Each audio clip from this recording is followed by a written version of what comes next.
Kali ini gue dapet komen dari Ibnu Edit nih, racikan PC 4 jutaan, CPU-nya pakai AMD Ryzen yang ada iGPU-nya.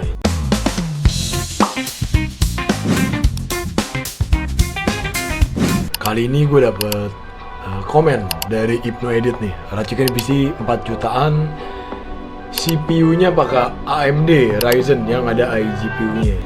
Untuk prosesornya gue ambil Ryzen 5 3400K ya, udah 4 core 8 threads, cache L3 4GB, sama pakai RX Vega 11 untuk iGPU-nya.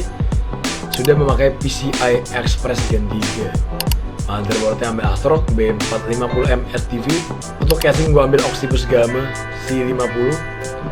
Include 4 fan 405.000. Power supply-nya MSI MAG A500NH 460.000. RAM PC long DIMM dual channel Vigan Tsunami di frekuensi 2666 780.000. Untuk SSD gua ambil Vigan Rescue 128GB SATA di harga 442.000 teman-teman. Kalau di total di range 4,5 juta lah.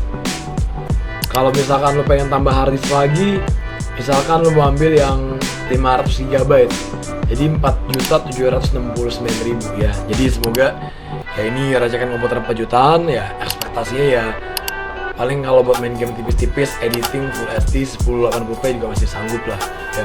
So ya udah, semoga video ini bisa bermanfaat.